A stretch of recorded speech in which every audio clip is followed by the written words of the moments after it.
اللهم امين يا رب. وربنا يعز هذه القناة اللهم امين. ويفتح عليكم فتح العارفين يا رب العالمين. اللهم امين. ويبعد عنكم كل مكروه. امين يا رب.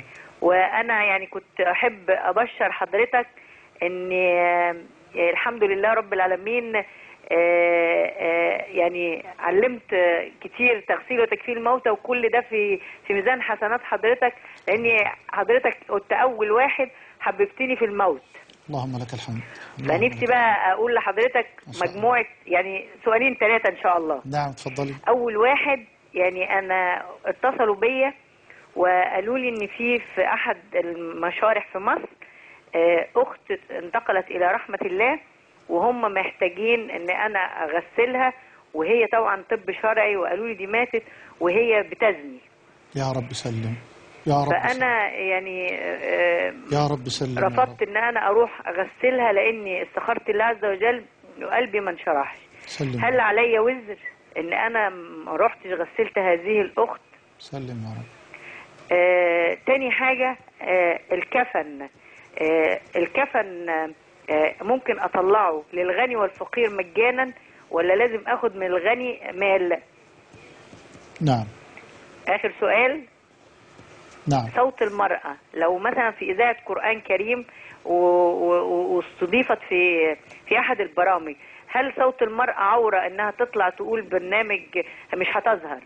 نعم. ممكن تتكلم في الدعوة ولا لا يجوز؟ طيب حاضر حاضر. جزاكم الله خيرا. جزاك الله خيرا يا ابني، خير الجزاء. اللهم امين. اسال الله ان يبارك فيك وان يجعلني واياك ممن يستمعون القول فيتبعون احسنه ومن المخلصين الصادقين.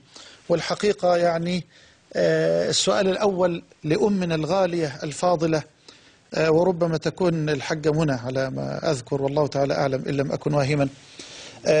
يعني السؤال الأول بالنسبة للأخت التي توفيت وهي تزني، أسأل الله سبحانه وتعالى أن يرزقني وإياكم حسن الخاتمة. يا الله أسأل الله أن يرزقنا وإياكم حسن الخاتمة. اللهم ارزقنا حسن الخاتمة يا رب. يقول النبي صلى الله عليه وسلم، الحقيقة السؤال معلش يعني سبحان الله كأنه أصابني بشيء من الذهول، وأسأل الله أن يغفر لي ولكم جميعا. يقول صلى الله عليه وسلم كما في صحيح مسلم من حديث عبد الله بن مسعود ومن حديث جابر بن عبد الله رضي الله عنهم جميعا: يبعث كل عبد على ما مات عليه.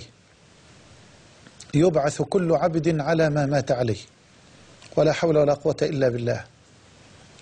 يبعث كل عبد على ما مات عليه، فمن مات على الطاعة بعث على ذات الطاعة، ومن مات على معصية بعث على ذات المعصية. ما أعرفش حضرتك متصور الموقف وعيشه بقلبك. قال الحافظ ابن كثير رحمه الله تعالى: لقد أجرى الله الكريم عادته بكرمه أن من عاش على شيء مات عليه، ومن مات على شيء بعث عليه، ولا حول ولا قوة إلا بالله. فمن مات على الزنا يبعث كذلك. طيب مسألة الغسل، أمنا الفاضلة جزا الله خيرا استخارت ولم يشرح الله صدرها لذلك، لا إثم عليها إن شاء الله ولا حرج. لكن هل لو ذهب أحد من أخواتنا لتغسيل هذه المرأة التي توفيت وهي تزني، ولا حول ولا قوة إلا بالله، تأثم؟ لا، لا تأثم، لا تأثم. ما يدريك، ما يدريك.